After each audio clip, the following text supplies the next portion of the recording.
A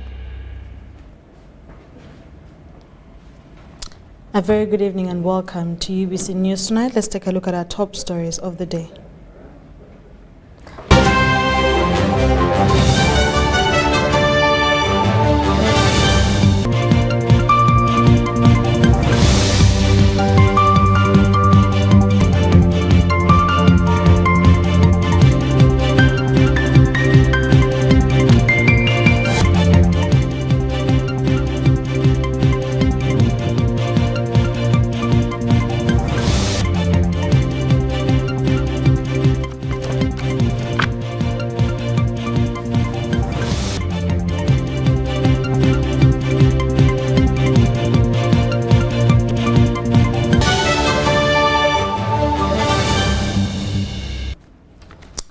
Thank you so much for watching UBC TV. Government has pledged to support farmers with extension services and also link livestock farmers with international breeds with National Agricultural Research Organization to ensure that they do crossbreeding with local breeds to improve the quality. Take a look. The main economic activity by residents of Kyankwanzi district is livestock rearing, with the east of the district renowned for crop production and west for cattle keeping. All these exhibitors have turned up to participate in the 2023 Farmers Mobilization Expo in Bukwiri, Kyankwanzi district. One of the exhibitors is Bukinda Ranches, who mainly rears animals like goats and sheep for breeding and cattle for beef.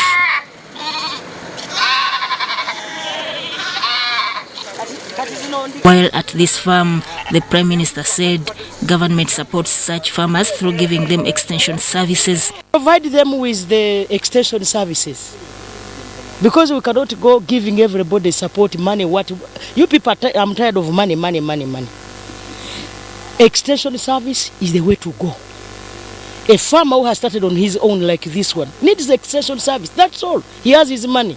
The farm has a breed of goats known as Red Kalahari from South Africa, which the State Minister for Agriculture, Fred Wino Chakulaga, said can be crossbred with local goats. To get these very good breeds, Kalahari, Bow and others, Mubende goat, it costs a younger male one, costs 500,000 shillings. A local farmer cannot afford this. So we, as a Ministry of Agriculture, Mines and Fisheries, we are going to work with such farmers, such progressive farmers, and we do artificial insemination for the farmers, the local farmer who may not afford a male at such a high price. Secondly, we can even do embryos. An embryo is cheaper. A veterinary doctor at Kyankwanzi, Dr. Thomas Kabugo, says local breeds are of poor quality and it is hard to compete on the international market. We'll probably give you a carcass weight. Carcass weight, we mean the one that is slaughtered, of 70 to 80 kilograms and above. You know, that is good enough. It makes good business compared to our local ones that probably go for about 20, 25. Is the kind that takes maybe 2 to 3 years to grow to an appropriate weight. And by the time it grows to that weight, the meat quality is not what is desired. Farmers in Kyankwanzi, however, face a challenge of water for production and livestock animal theft. If you get a good breed, even if you cross what we have here with the local ones, at least you come up with something that can grow in a short period, whose meat quality is really desirable to that market. A buck, that is a male goat, will probably cost about 3 million shillings here. But if you're to bring it on your own from South Africa, it can cost you almost 7 to 8 million. The prices for milk has also gone down, which has affected the market in this district. During these farmers' mobilization campaigns, government has provided motorcycles to support in extension services. In more stories, for a decade, North Kivu and Ituri province in Eastern Democratic Republic of Congo have been in a mare of conflict between different belligerent forces, mainly the Allied Democratic Forces, ADF. The United Nations Organization Stabilization Mission, MONUSCO base, has been protecting close to 35,000 internally displaced persons in Chabi camp. This is, however, changing courtesy of the UPDF-led Operation Shuja, currently mopping up Eastern Congo of Allied Democratic Forces Fighting Group. Now, the rebel camps have been disbanded and Congolese are returning to their communities. Red Cross. The escalation in fighting between armed groups in North Kivu and Ituri provinces in Eastern Democratic Republic of Congo had displaced 600,000 Congolese.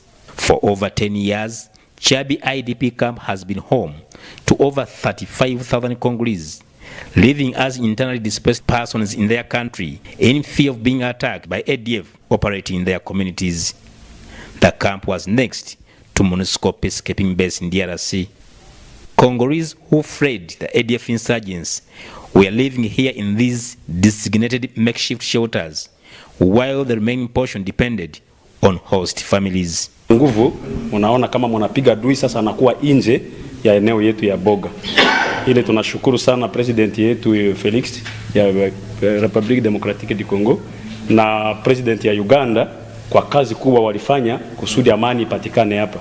Ilikuwa mbaya sana na njoo iliacha watu walitoka hapa, wengine wanaenda Uganda, wengine wanaenda Bunia, na wengine wanaenda Bakomanda, wengine wanaenda Kubeni. But because of the peace that has been brought about by the two forces and the civilian population, the two forces of the joint forces of UPDF and FADC have really sacrificed a lot in these areas through fighting this enemy. They have defeated the enemy. So therefore, the biggest camp, internally displaced people's camp at Chabi, which had about 12,000 people, that was a population of around 12,000, have gone back to their homes in the areas of Wakadi, in the areas of Masin, in those areas of Zunguruka, which I have mentioned before, Bikema, those areas of Malulu, up to Maribong. The situation was similar in areas of Kainama, Boga, Chabi, Ido, Nandimu, and Manzobe. Operation Suja Commander Major General Dikolu and Commander Land Forces Lieutenant General Kanja Muhanga visited the deserted camp near MONUSCO base. So I am the commander in Congo for the soldiers of UPDF in Congo. Yeah. Him is the commander of the entire UPDF army. The Chabi IDP camp is now deserted following the liberation efforts by Operation Suja. Congolese have settled back in their formerly abandoned homes in areas of Kainama, Boga, Chabi, and Brasi. The Commander Land Forces Lieutenant General Kanja Muhanga, who first dislodged the ADF from these areas around 2021, highlighted in this report. For now, what is happening in these areas that I have mentioned is that people are going back to their homes. Very many who had run as far as Bunya, those who had run to Bunya, to Beni, those people who had gone as far as Goma are coming back, as you have seen on the ground. They are coming back to their homes. Schools in this area are also opening, churches are opening, health centers are opening, and people locally are working on the roads. The chief of Chabi gave an update of the security situation in the province, formerly characterized by armed groups attacks against innocent civilians. Watu wanaanza kurudia kutoka kukwenda kwao, wenyewe kwenda Boga. Kwa juma hii security hapa Boga iko salama, hakuna shida yoyote. Lieutenant General Kanja Muhanga evokes memories of the offensive action against ADF in Ituri province in close collaboration with FADC forces. Nguruka, areas of Masin, those areas of Tingwe, all those areas I'm talking about, we have defeated the ADF. Those areas of Tokomeka, those are the areas he had big camps where he had stayed for decades.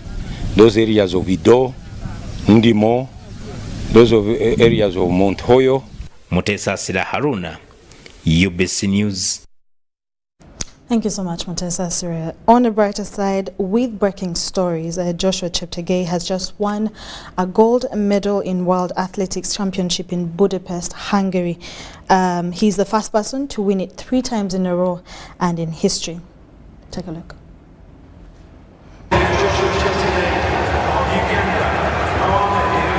There's the damage that's been done, but the real action is happening up here.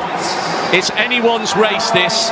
Perhaps, Jake, the manner in which he's performed this season, you might say that Aragawi is the marginal favourite, but you can't rule out fast finishers like Mo Ahmed, like Selemon Barega.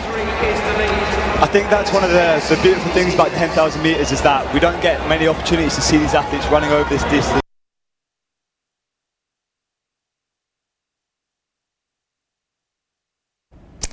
Well, congratulations to Joshua Cheptegei, and thank you for putting the Ugandan flag up there. The Permanent Secretary, Ministry of Education and Sports, Ketty Lamaro, has urged National Council for Higher Education to come up with guidelines for higher education institutions on the management of e-waste. Lamaro was representing the Prime Minister, Robna Nabanja, at the National Council for Higher Education, Bern, as it prepares to celebrate 20 years of existence.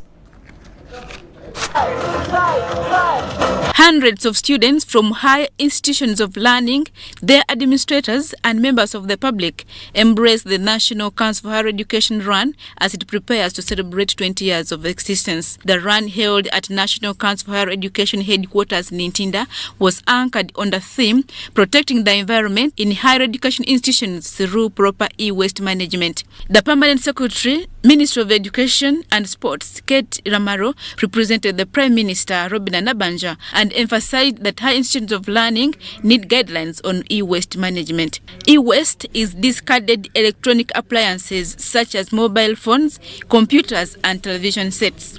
Higher education institutions to formulate institutional policies and guidelines on e-waste management, and in view of the fact that the country faces severe shortages of qualified personnel to address the disposal of these wastes, curricula designed at various universities and other tertiary institutions should cover e-waste management as a priority. The Executive Director, National Council for Higher Education, Professor Mary Okwakol, concedes that e-waste management is still a challenge in the country. Because of the components, they are toxic, they are hazardous, they are not biodegradable. So the components, because of those characteristics, present a challenge in management. So they require trained personnel, and we have limited personnel who are trained. So we are also urging the institutions of higher learning that as they teach, as they design their curricula, let them make sure that they mainstream courses that are concerned with e-waste management. Higher institutions of learning appreciated the theme on the protection of the environment. I think this is a great theme. Conserving the environment is key, and as universities who are training young people, we feel like this is the right message for young people because they are the future. They're the ones who shape what our country will look like 10, 20 years from now. So I think it's a great message that National Council is doing. At CIU, we take that stuff seriously. We're teaching our students to recycle.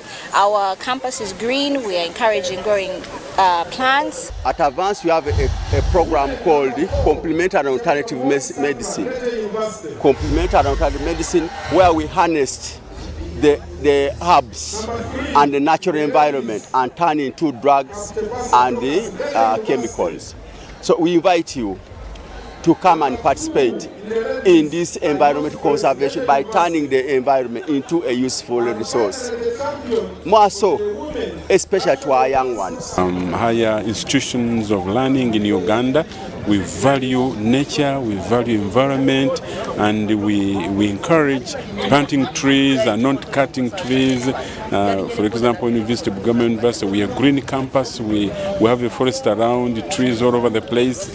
That is what God gave us. That's nature, and we cannot afford to spoil our nature. Uganda National Commission for UNESCO emphasizes environmental education as key in creating awareness about the benefits of conserving the Mother Earth. The run was a non-competitive 5-kilometer run, starting and finishing at the National Council for Higher Education Secretariat. Adia Nakute, UBC.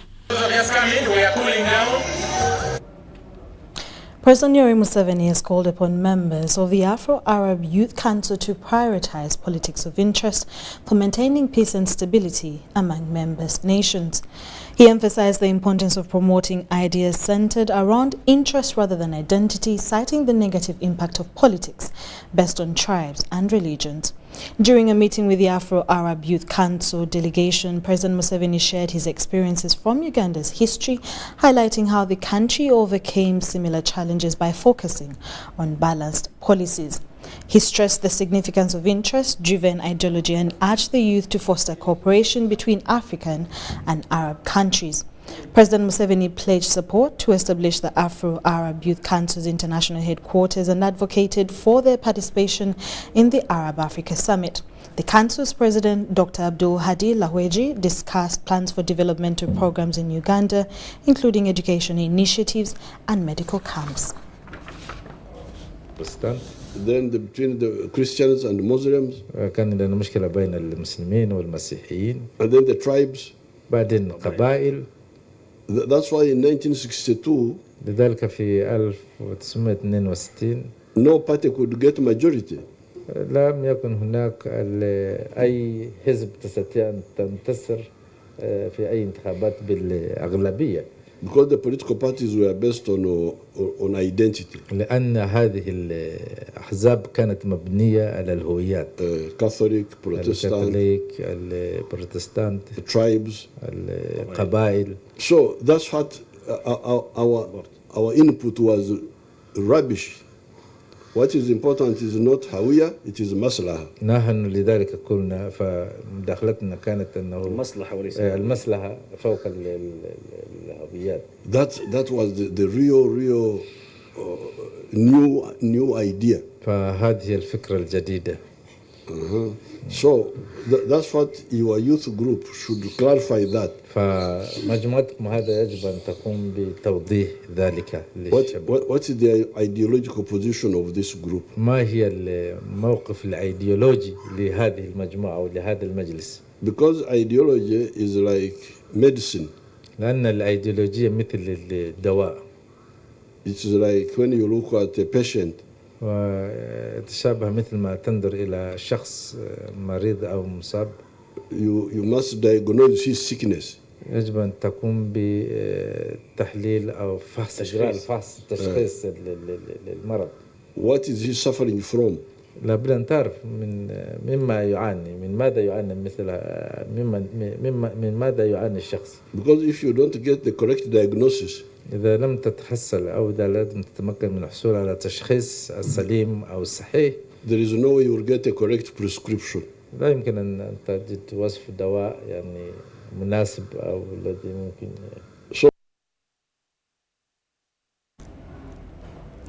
It is exactly 20 years and 4 days since the third president of the Republic of Uganda, General Idi Amin, died in Saudi Arabia.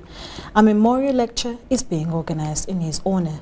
The chief organizer of the lecture is former Member of Parliament, Obongi County, Hassan Kaps Fungaro, who says that the engagement is meant to bring Amin's history to life. Details follow.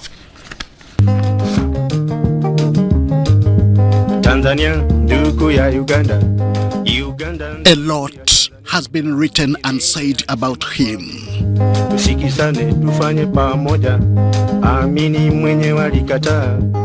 From the bad, the good and the ugly. New schools. Movies have been acted depicting him in the light of a despot and ruthless dictator who ruled Uganda for 8 years with an iron fist.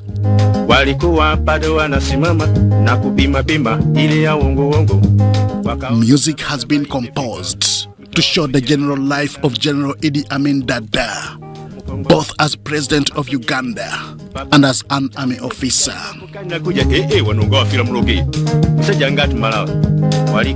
But is this all that the world knows or needs to know about General Idi Amin? This is just one of the questions that the inaugural Idi Amin Memorial Lecture seeks to address. The image of Idi Amin has been negatively branded to the extent that he was portrayed as a bad person, a bad thing, not to be touched, not to be talked about, and the people feared to talk about Idi Amin, in more so to organize a memorial lecture. According to former Obongi County Member of Parliament, Hassan Kaps Fungaro, not everything written and said about President Idi Amin is necessarily true. Most of the things which are written are based on the negative branding of Idi Amin. That this was a butcher, Idi Amin was a killer. Some even went to the extent of telling people that Idi Amin ate human flesh, that he ate one of his sons, and yet the son has been living up to today. We've been hearing about these things. So, talking about Idi Amin in that bad light and talking about Idi Amin in the good light has prompted critical thinkers to ask questions. How was Idi Amin? This is happening 44 years after the former president was overthrown in 1979, fleeing to Saudi Arabia, where he lived in exile until he passed on 20 years ago. The memorial lecture is set for early September 2023 at Muni University in Arua City. You find there are people who will stand up, who will speak out strongly in support of Idi Amin, and the others strongly speaking against Idi Amin.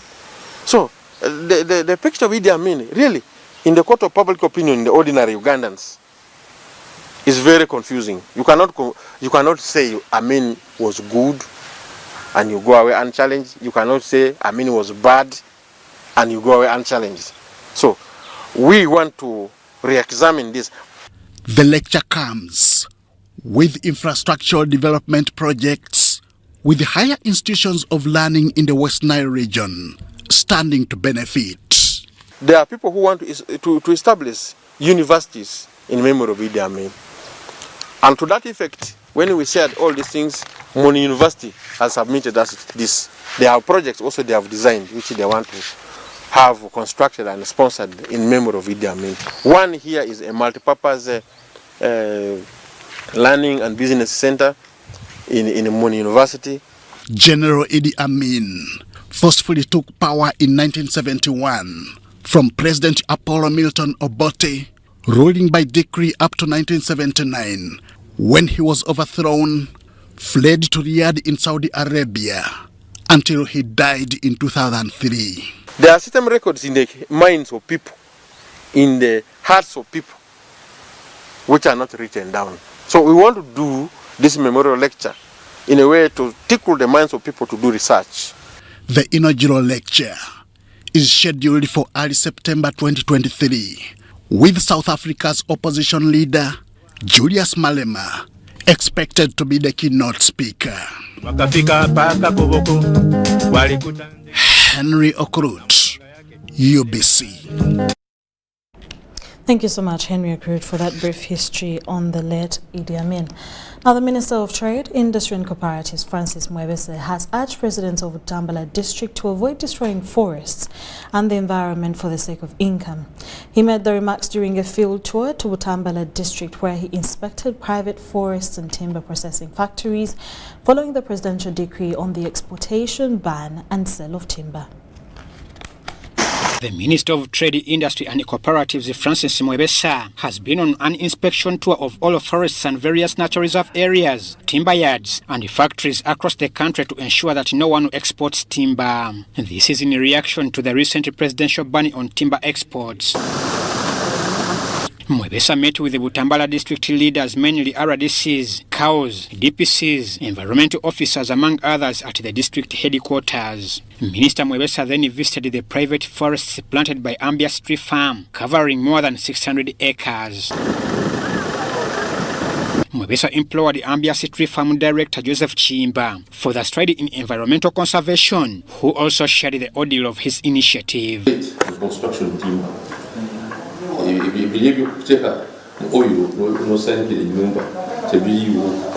industry eyo si yantijoka mwami ono njagala kubagamba bakolere ekintu kinene nnyo atali n'omutawaana kati zaako nnyo okulaba nti tutasobola obutonde bw'ensi okugeza olengera wansi eri bwefaanana yonna twalekayo swampu gyeziri era amazzi gatambula bulungi kyola ffe tukola tubikolera mu mateeka aba CFM nga bagaba ettaka lino nga baligabira aba CFM nga bali mu kusimba ebibira ne bannoonya ne bagamba golina obusobozi.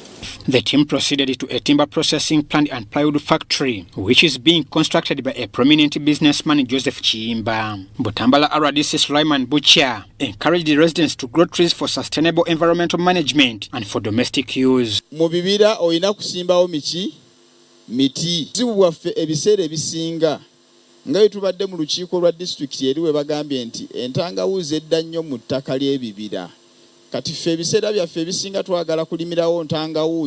Butambala District Environment Officer Mastula Nakawungu, when he asked whether this factory won't have impact on the environment, this was her response. When you're to use an area that is near a wetland, you leave a buffer of 50 meters.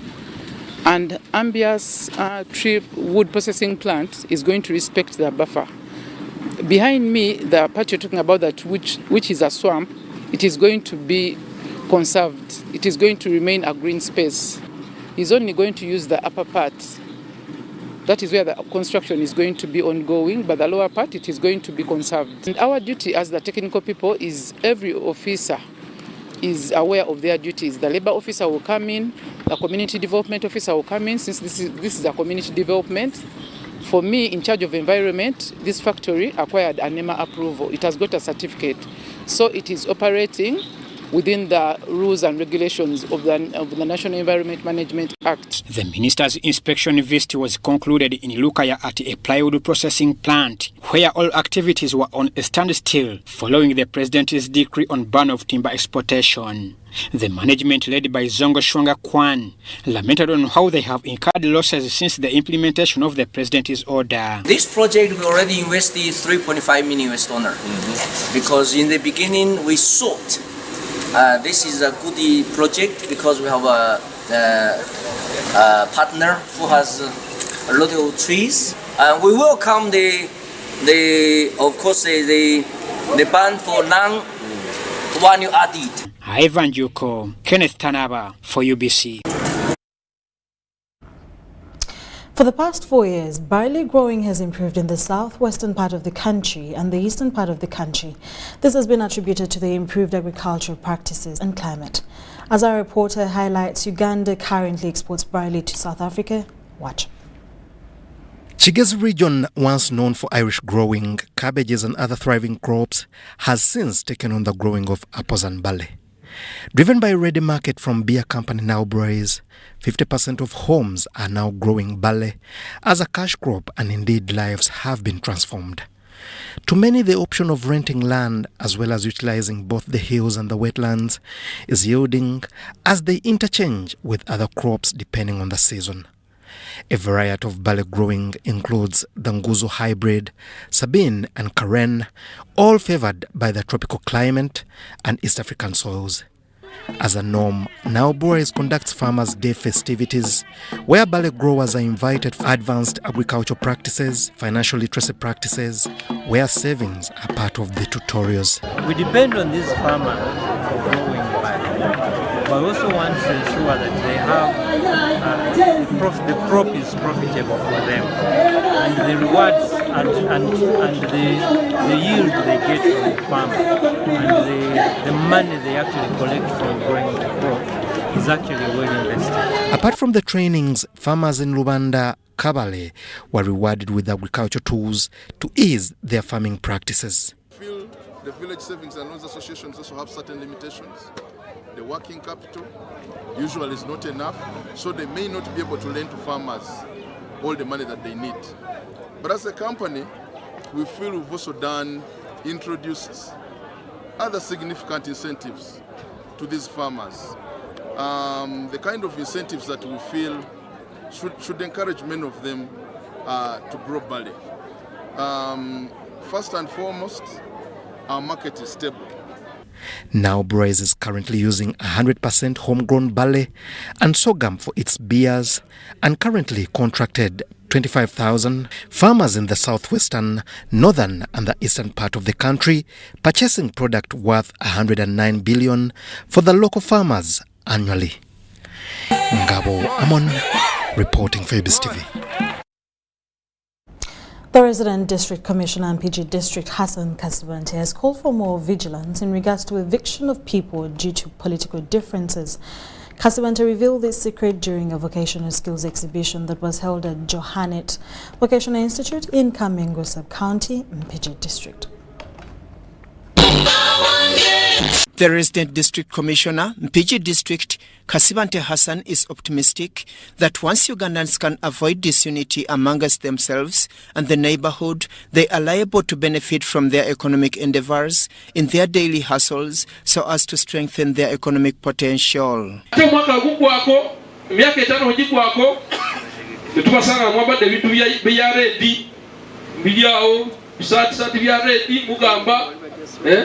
Government is tuyambye. Tulese sente, tulese ndokwa, tulese amasomero, tulese amalwaliro. Omulimu gwa choosing sigenda ye bijagana yote bijasoboka. In addition to that, the Central Region Coordinator from the Office of the National Chairman, Frank Sebirumbi, urged all Ugandans to massively educate their children so as to have them enjoy a better future than limping academically under the disguise of poverty. Njagala kutegeeza bannayuganda bonna abatulaba olwaleero nti enjawukana y'ebyobufuzi eri mu ndowooza ya muntu kikye tukubiriza bannayuganda togatta bya bufuzi mu byanjigiriza kuba ebyenjigiriza kitundu ku byenkulaakulana enkulaakulana yereetera abantu okubeera abawanguzi obuwanguzi bukuyingiza mu kwesiima so tulowooza nti bannayuganda singa baddirira ebyobufuzi ne babyawula mu nkulaakulana y'ebyenjigiriza tujja kutuuka gye tulaga ekyokubiri. The proprietor of Johannet Vocational Institute in Mpigi has appealed to government to come to their rescue so as to forego the challenges that they meet while skilling Ugandans, especially at the rural levels. I humbly request the government that it can come in, provide the needful to the vocational institutions such that we can also help it reduce criminology in the community, crime rates, high rates of crime rates, especially among the youth. Report compiled by Ongeso Godwin Mark and Kayumba Stephen for UBC News in Mpigi. Busia District Local Authority has partnered with Korean missionaries to establish a new secondary school. This initiative aims to address the issue of overcrowding in government-aided schools and foster socio-economic development within the district. Details follow.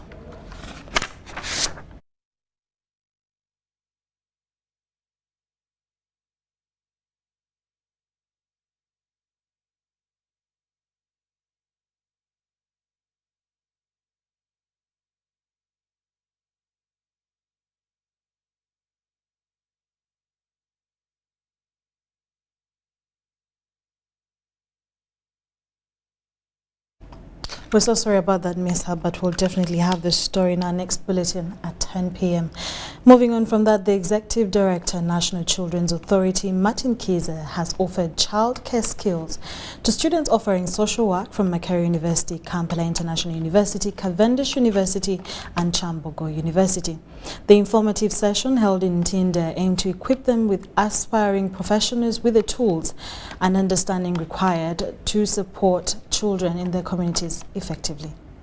From within and around Kampala have been sensitized to handle critical issues of child abuse prevalent within their localities.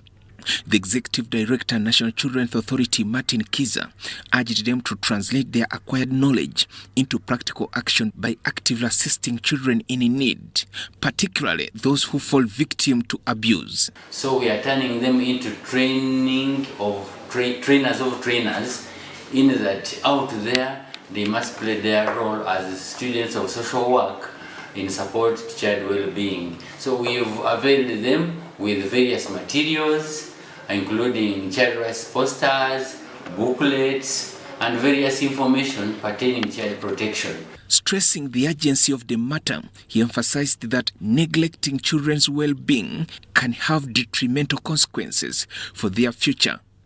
As Kiza articulated, the lack of adequate attention to children's needs has contributed to the deterioration of their circumstances. He called upon Ugandans to address the alarming trend, emphasizing the need for immediate intervention. If you don't have the passion, you might be in the wrong place. Waiting for transport, that you don't have fuel, when a kid is being at risk of being raped or being thrown away in a pit latrine, and you're saying to Tambula, then you go to look for a kid who is already, God forbid, in a trench. It's better that you did not join the profession. So with us, you need that extra love and interest in children. Our interns are here purposely to learn more about child protection and the responsibilities we can take as young people in regards to addressing issues concerning children's rights and supporting them into development, growth and well-being. Many other times that youth are not privy to information or awareness. These students were encouraged to apply their acquired knowledge in their respective communities, serving as beacons of positive change. Empower their parents to help their children, because different children are going through different traumas, problems, and they feel like their parents are not a safe area for them. So how are we creating, how can we create a safe area for these children with their parents? Because the parent is the first person you can run to. A lot of children out there are facing a lot that our age can at least face them and talk to them. If us, the youths, we're not doing that work, then we don't expect the elders to push it, because some children fear the elders. At some point that we've also been there, we fear them. And we're like, okay, I won't say this to my mother, I won't say this to my father, but at least I can talk to my age mates. By actively engaging and safeguarding the children within their reach, these students have the potential to make a meaningful impact and combat the pervasive issue of child abuse.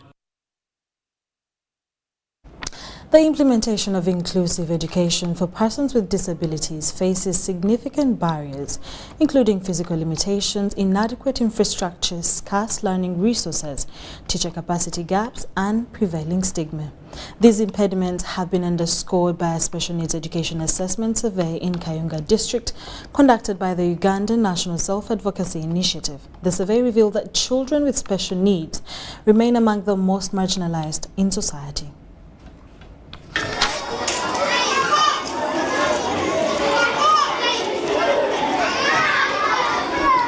Children with disabilities are reportedly prejudiced and school are limited in aspects.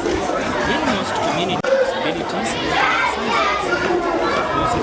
in the class. To realize this, Uganda National Self-Advocacy Initiative has initiated a special needs education project in Kayunga district, and this endeavor seeks to provide equitable and quality education, aligning with the convention's principles.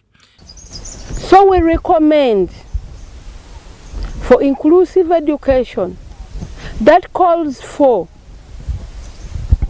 systematic reforms, changes, modifications in the curriculum, teaching methods, structures, and strategies in education. Executive Secretary of the Uganda National Self-Advocacy Initiative, Dorothy Nakato Mubezi, says the persistent marginalization has escalated the ignoring of concerns of children with special needs. The survey found out that only 2.5% of learners with disabilities of school-going age primary are attending school, and only 0.5% of senior secondary school-going age are attending school. This means there is a very high dropout of learners with disabilities from schools. Officials from Kayunga's education department stress the importance of prioritizing inclusive education to achieve quality education for all, including children with disabilities. Uganda Self-Advocacy Initiative. This is one of the pillars that we hope to support our learners in the district, especially those with challenging learning difficulties and disabilities. We encourage parents to enroll these children to schools and get them out from society so that they can attain quality learning for their independent living in their future. Then to the parents, this child is yours. Once you hide him or you hide her away from you, this child will become a burden to you. So you bring out these children, bring them to us in schools. We shall see how we can support and help them. Government remains committed to fostering inclusive education, reaffirming its dedication to equal rights and opportunities for all children, regardless of their disabilities. Sada Mubale, Wangira Clement, UBC News. In more stories, the Lions Club of Pakwach has handed over a newly constructed magnificent dormitory for children with disability at Pajobi Primary School. Commissioning the building, the past District Governor, District 411B, Uganda of Lions Club International, John Bosco Ntagade, expressed gratitude to Lions Club International Foundation for the support they've given to the very needy children of the region. Pajobi Primary School integrates children with special needs in their learning, but many have difficulty to go back home daily. Details follow. The book of John, chapter 9, verse 1 to 3. The vision-challenged pupil of Pajobi Primary School in Pakwach Town Council reads and writes using a braille facility. Moses is one of the over 120 disadvantaged pupils with disabilities struggling to access education at Pajobi Primary. The Lions Club of Pakwach, in collaboration with Lions Club International and the Pakwach community, facilitated construction of dormitory at Pajobi Primary School. So Lions Clubs International Foundation, which is the financing arm of Lions Clubs International, provided $82,000 and the rest was from the community as the local matching funds. Those funds were put together and we got a contractor who put up this dormitory which will house both boys and girls who have physical disabilities, who cannot stand the rigors of walking back home with the attendant accidents, so they can stay here. Challenges at Pajobi Primary School are still very many, with almost all the latrine facilities dilapidated. One of the classroom blocks deroofed by a storm, leaving learners at the mercy of the vagaries of nature. Few desks, only we have 178 available out of the needed 476. As a result, P1, P2, they sit on bare ground. I wanted to cry, but I couldn't cry. Because if you see the number of the children who are in that class, even a teacher cannot have a space to move. Pajobi Primary School in Pakwach Town Council is an all-inclusive primary school where children with special needs attend classes with the able-bodied. The area member of Parliament, Jonan County, Emmanuel Ongetho, notes that learners need to be supported and encouraged to study and perform well for a better future. Now, the main thing I want to tell you is that when your parents are struggling for you to be in school, when the teachers are struggling for you to be in school, the benefit will be yours. So the root of education is bitter, but the fruits are sweet, not so? Study hard. Must ever you see yourself that you are the worst person, you don't have shoe, you don't have uniform to change, please let God be number one. The Lions Club International also donated braille facilities and scholastic materials to the pupils with visual impairment. In a related development, the Lions Club of Pakwach, together with the past District Governor 411B John Bosco Ntagade, visited and contributed food and clothing to a woman caring for a destitute child whom she picked abandoned in the box on the roadside in Pakwach Town.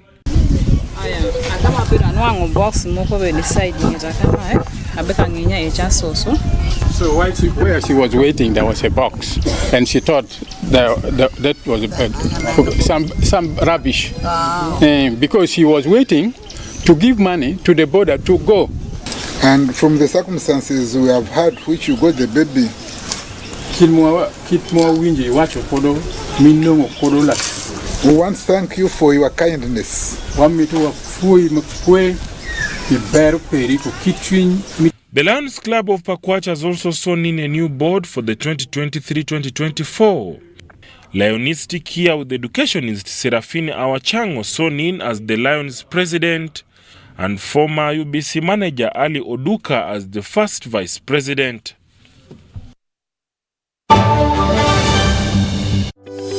These days, our homes are no longer just the places we live. It's where we attend meetings, go to class, keep each other safe, and entertain ourselves. To do this smoothly, you need a reliable internet connection. Buy the MTN WakaNet router, which connects up to 32 devices and gets a free 40 GB data bundle at only 149,000 shillings. Or buy the MTN WakaNet MiFi at only 75,000 shillings and enjoy a free 15 GB bundle to stream, study, work, and play on the go. Visit any MTN service center to buy the MTN WakaNet router or MiFi and enjoy the internet that does amazing things.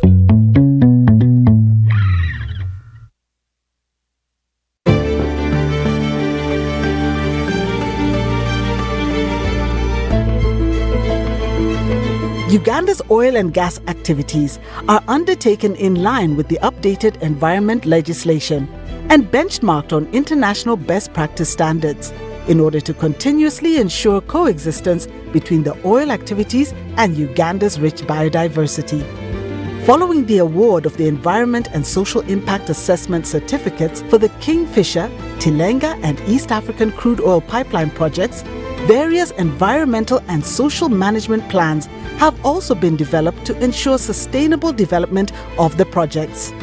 The Petroleum Authority of Uganda is working with other regulatory bodies to monitor all oil and gas activities to enhance compliance and environment protection during oil activities. The Petroleum Authority of Uganda, creating lasting value in Uganda's oil journey.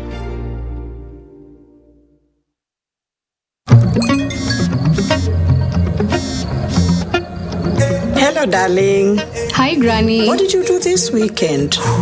Well, on Friday, I went on a science trip with my classmates to Windy to see the gorillas. Then we watched the Cup final in London. Oh. On Saturday, my friends and I met up to hunt some dragons again. Also, I taught the vacuum cleaner and the TV this new dance everyone's doing. They're really getting into it. And on Sunday, I went to bed watching the world from space. And you?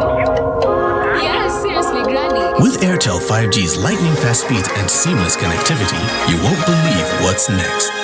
Airtel, a reason to imagine. Juko. Yo. What Chiko? Check the shopping, man. What's your secret? Haven't you heard of the Parish development model PDM? Yes, I did, but I thought it was just a talk. No, Sebatia. It is real.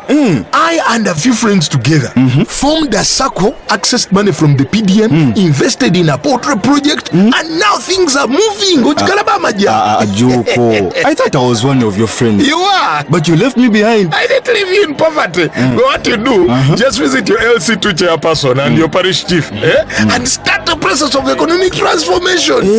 Just like that. The Parish Development Model is an initiative from the government of Uganda through the Ministry of Local Government designed to transform all lives of Ugandans for the better.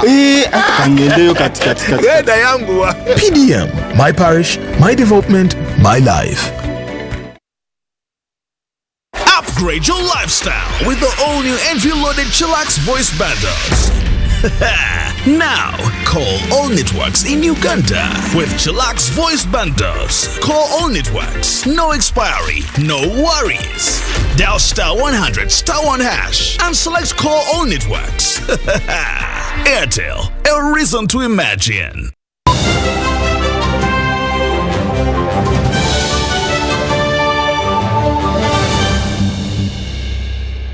Welcome back from that short commercial break. In our business stories, in the wake of the COVID-19 pandemic, the Russia-Ukraine conflict and the tightening of global financing conditions, Uganda's economy is slowly recovering from that.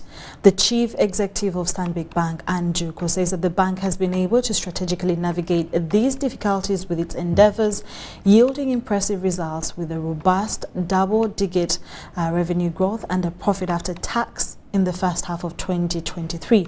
This was during Stanbic Bank Uganda Holding Limited 2023 half-year results presentations held at Serena Hotel, Kampala. Details follow. An increment in our customer volumes, in our customer numbers, in our customers' continued choice to bank with us. Stanbic Uganda Holdings has been making profits despite rising interest rates in developed nations, impacting investment flows to Uganda, as well as geopolitical turmoil in Europe affecting global commodity prices. We have had our transactional volumes increase by 19%. In the same period, we are reporting an increment of our loans and advances by 4.1% and an increment in our deposits, or what we call liabilities, by 1.1%. The financial institution has innovatively extended loan repayment periods, addressing the need for discretionary spending while managing debt. The Chief Executive Officer, Stanbic Bank, Anjuko, explains that their continued support to sectors like agriculture and education, adapting solutions to emerging challenges, has helped the bank to grow and also support the economy. Incredible results. We are recording a 23.5% increment in our profit after tax. We are recording a 19.5% increment in our transactional volumes. We are recording a growth of our assets by 4.1%, and we are recording. The Chief Executive, Stanbic Uganda Holdings Limited, Andrew Mashanda, says the bank continues to see growth across all businesses. Stanbic's commitment to technological innovation was evident through the digital payment platform FlexiPay, which saw remarkable growth. The fact that you're making profits in the midst of all these things, I think it allays our fears. We thank you. As someone who negotiated Stanbic buying Uganda Commercial Bank, the bank facilitated over 10 million self-service digital transactions and emphasized customer security awareness. The bank's subsidiaries like SBG Securities Uganda Limited and Stanbic Properties Limited showed progress and profitability, contributing to the bank's overall growth. An annual for FlexPay, I didn't know about FlexPay until I came to the board, and now it's along. It's cheaper, it's fast. So I can already see the growth of FlexPay of 422%. I wish I can contribute something to make that 3,000%, because there's some two people who are ahead of us who would like to overtake in a hurry. Stanbic's dedication to supporting Uganda's growth was further demonstrated by initiatives promoting education, environmental conservation and community development. Has borne fruit. In good times, in bad times, we stick with our customers. You saw us during COVID. We never stopped lending. We never closed the bank. We reduced lending rates, and we continue to support our customers as they recover and now start into the growth phases of their business. Despite the economic challenges, Stanbic Uganda Holdings Limited remained resilient, adapting its strategies to the changing landscape, showcasing its commitment to its clients, stakeholders, and the growth of Uganda. Investing in our shares is to say, the evidence is here. That's a good place and a secure place for you to. Habimana Deo compiled this report.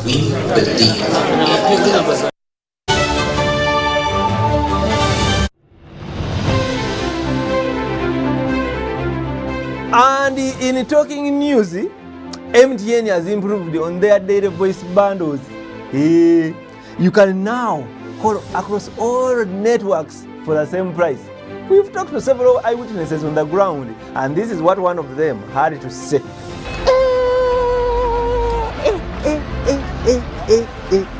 Amos, did you hear about the MTN daily voice bundles? So, to join many more other Ugandans enjoying these MTN daily voice bundles, dial *100 *21 hash or use the My MTN app to start enjoying. Stay tuned for more offers from MTN.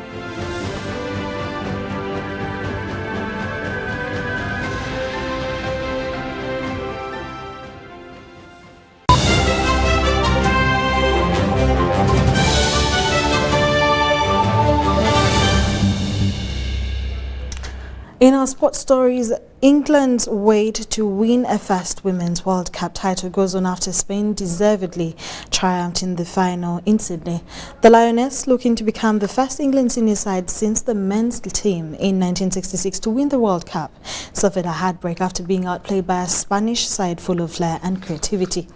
England's player fell to their knees in tears at the final whistle as Spain celebrated inside the penalty area after dealing with the final corner kick in the 14th minute of nerve-wracking stoppage time.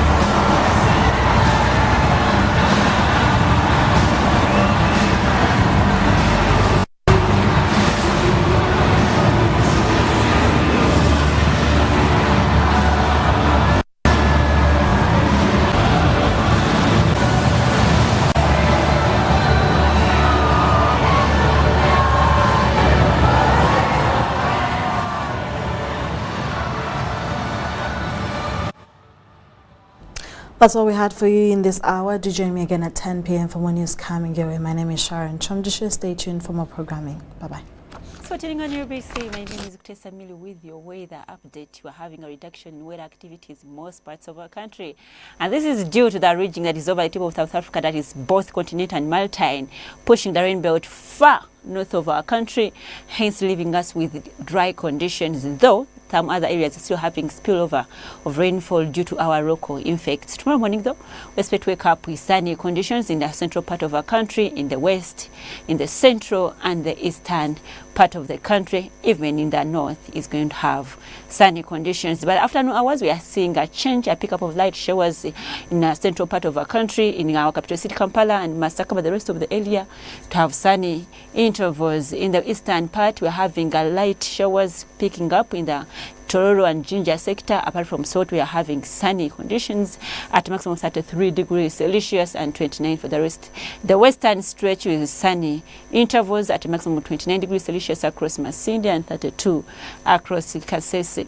The northern sector, we are having a sunny intervals dominating most parts of the country, and 33 at a maximum of Karamoja regions, Lila with sunny conditions at 32 degrees Celsius. Use moving out of Uganda, touring the few states across the globe, we're forecasting 24 degrees Celsius across Nairobi with sunny intervals, sunny conditions across Dubai and Cairo with sunny conditions, and London with sunny conditions at maximum of 25 degrees Celsius. Thanks for tuning on UBC. My name is Kutesa Mili. Stay tuned and see you tomorrow.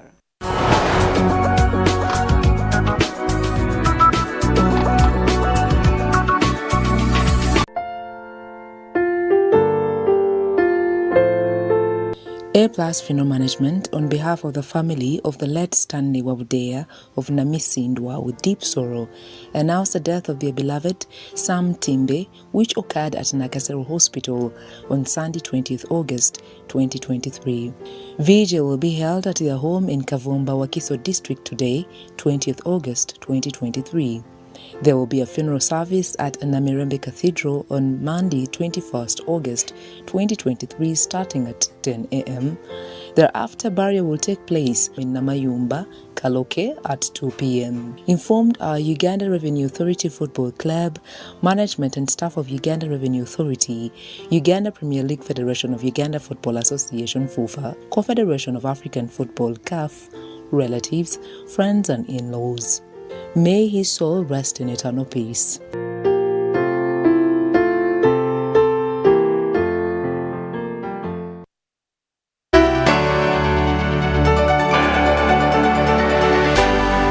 UBC, inspiring Uganda.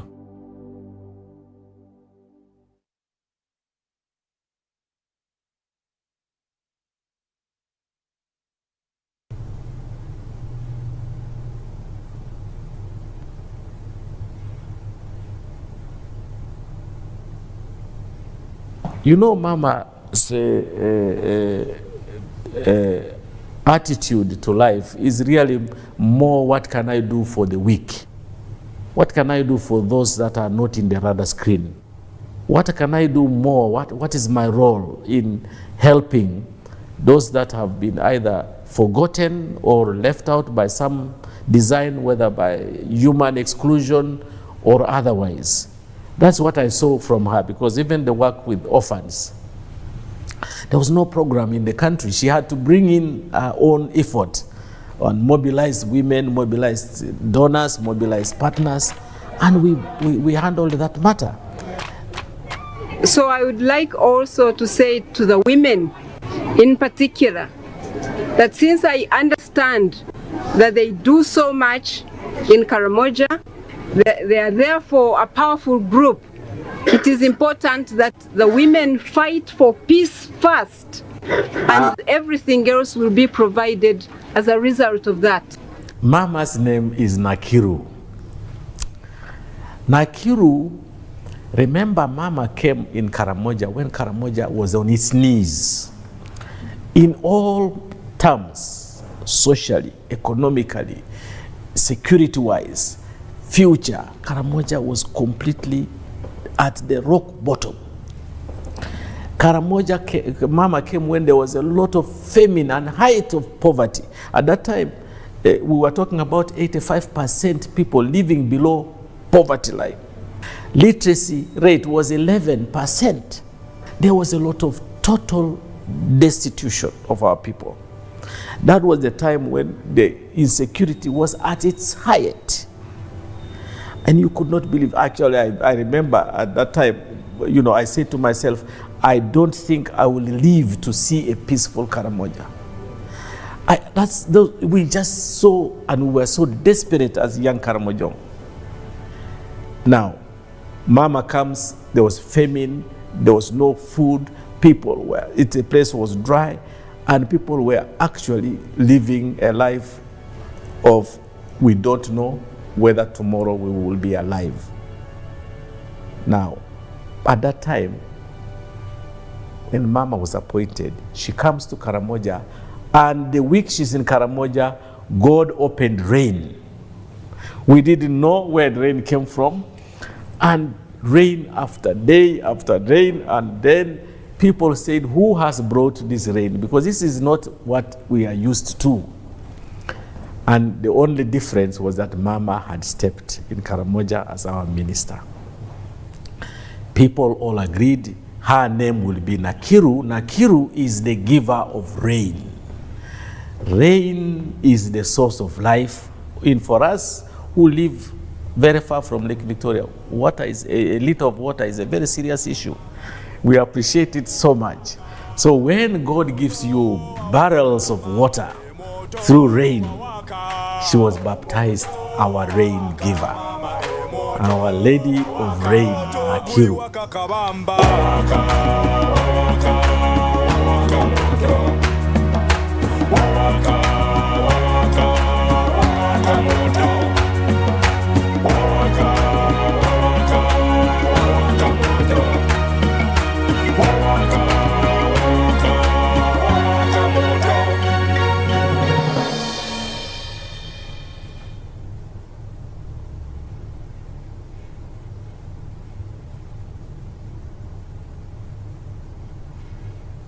How would you describe your experience in Nairobi in summary? Nairobi, my experience was really insecure and always worried about the safety of my family.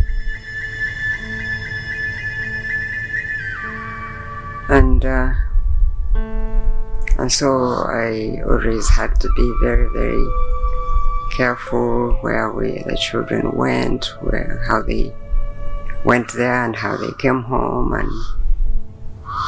and because we were close to Uganda, we always could hear some rumors of what's happening in Uganda, and sometimes what we heard made us even more insecure, or sometimes made us feel like, okay, this struggle is now balanced. It's on both sides. But generally speaking, honestly, I can say that being in Nairobi was not easy at that time, until such a time when the government in Uganda, working with the Kenyan government, started harassing people and actually arresting them and handing them over to Uganda.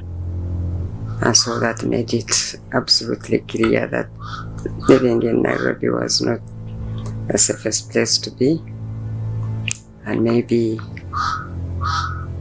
there must be a way we get out of Kenya. And so that's when we started listening to more people who were advising us on what to do and wondering where now in the world we could go.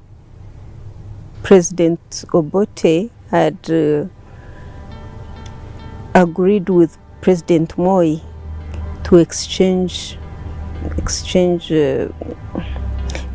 political, I don't know, can't say asylum seekers, but people who are disturbing government. Yes. So they were starting now to hunt us down. So yes, she was. So they first took Chiria and exchanged him with I don't know who. The night they took Chiria, I think that the next day. But we had heard. Miriam Black had warned Mama, had come to Mama and warned her, and we were trying to look for ways of leaving Kenya. I remember she went and picked you from school. You were in Nyeri as well, in a boarding school. And we started preparing. We didn't know where the countries were not opening up for us. I didn't have papers. So I was not exactly under UNDP, UNHCR rather, and so I was staying, definitely I was staying because I didn't have papers. Mama was insisting. We were on a phone with Uncle John in London. Mama wanted to go to London because that is a place she understood. She knew that she would get along with help and so on. But London was taking long to open for us. Yeah, fortunately, people were very kind, really, in the world at that time, I must say, because I met people who worked within the UN refugee offices in Kenya. And one of the legal officers there was a woman called Miriam Black, who I got to know as we continued to discuss issues of my family. And she was the one who first told me that it was important that we leave Nairobi. So I said, we leave Nairobi, and where do we go? She said, well, we can begin to look around and discuss with embassies and see where you could go. But personally, I really didn't know where else in the world we could go except perhaps the UK, because I had family members living in the UK. I thought that perhaps UK could be another place we could consider to go and live as refugees. But when I contacted the members of my family who lived there, they told me that no, The UK government knew my husband and they knew his activities in Uganda, and they would not be willing at this time to stand between the government in Uganda and my husband's group, which they called a rebel group. It was tough, very tough. So at the end, Red Cross gave me papers. At the end, at the same time, Sweden opened. And then it was like, Mama was like, Sweden, I know nobody in Sweden. How can I go to Sweden? I said, Sweden? Where in the world is Sweden? But thank God, eventually she was like, this was God's plan. So we live Nairobi. The Swedish experience was a much relaxed one. It was amazing, really, to me and even to the children, young as they were, to realize that life could be so relaxed and so safe, and that they could play around and nobody would be following them and nobody would be saying, you're not allowed to go there and you're not allowed to go here. So we went to Sweden and we found a camp, a refugee camp, where they had prepared for us to go. And we went to this camp, which was not a very big camp, where there were refugees from many countries of the world. But we had our cottage there that became our home. And life changed completely. We started living like normal people.